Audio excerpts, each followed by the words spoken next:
Friends, welcome to Revathi Pooja lifestyle. ரொம்ப நாள் கழித்து வாய்ஸ் ஓவர் கொடுத்துட்ருக்கேன் நான். இந்த கிளிப்பிங் என்னைக்கு எடுத்ததுன்னா, போகிக்கு முந்தின நாள் எடுத்த கிளிப்பிங்கு, அதாவது சனிக்கிழமை எடுத்த இந்த கிளிப்பிங்கு. ஃப்ரைடேவே நேட்டிவ் பிளேஸ்க்கு போயாச்சு. அரௌண்ட் ஒரு 10 o'clock வந்து மாமியார் வீட்டுக்கு வந்து ரீச் பண்ணியிருந்தோம். நாள் சனிக்கிழமை வந்து அரௌண்ட் ஒரு 8:30க்கு வந்து நாத்தனார் வீட்டுக்கும் போயிருந்தோம். அவங்க வீடு வந்து திருத்தணியில் தான் இருக்குது.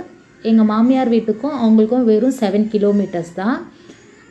அதனால் மார்னிங் பிரேக்ஃபாஸ்ட் வந்து அங்கே சாப்பிட்டுட்டு அதுக்கப்புறம் திருத்தணி கோயிலுக்கு போய் பசங்களுக்கு மொட்டைலாம் அடிச்சுட்டு சுவாமியை வந்து வழிபாடு பண்ணிட்டு வந்தோம்.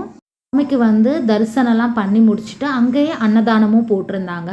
அன்னதானம்லாம் சாப்பிட்டுட்டு அரௌண்ட் ஒரு 4 o'clock தான் திரும்ப வந்திருந்தோம். இந்த வீடியோ பிடிச்சிருக்கோன்னு நினைக்கிறேன். பிடிச்சிருந்தா மறக்காமல் லைக் பண்ணுங்கள். அதே மாதிரி வைகுண்ட ஏகாதேசி வழிபாடு நான் எப்படி வழிபாடு பண்ணியிருக்கிறத லாங் வீடியோ போஸ்ட் பண்ணுறேன் நான்.